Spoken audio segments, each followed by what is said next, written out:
যোদ্ধা পৃথিবীর ইতিহাসে নাই।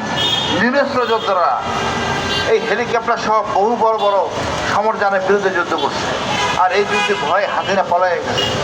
যারা এত শক্তি ছিল, তা আমরা এটাকে মূল্যায়ন করতে পারছি। এটা আসলে বললে লজ্জা লাগে, কিন্তু তারা তো কোনো কাজ করে নাই। আজকে যারা ক্ষমতায় তারা তো কোনো কাজ করে নাই, তারা তো দেখে নাই, তাদের কোনো আত্মীয় মারা যায় নাই, তাই তাদের মনে কষ্ট নাই। এরপরে এই কথাবার্তা চলবে, আন্দোলন চলবে, অসমাপ্ত বিপ্লব। এরপরে বিপ্লব যখন হবে, আমার মনে হয় এরা শিক্ষা পাবে। আমরা ওইভাবে আর সুযোগ দিব না। এবার যেমন কাজ করতে পারেনি ডক্টর ইউনূস, আগামীতে সে সুযোগ পাবে না। আমরা জানি কোথায় সমস্যা।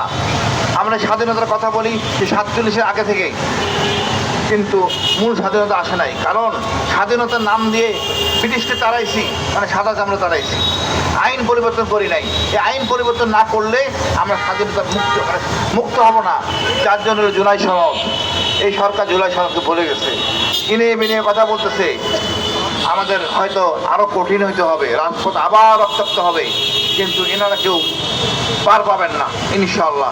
আমরা এই জুলাইদের শহীদদের প্রতি সম্মান দেখাই, তাদেরকে ধারণ করি, এরা আমাদের গর্ব, এরা আমাদের অলংকার। ধন্যবাদ সবাইকে। আসসালামু আলাইকুম।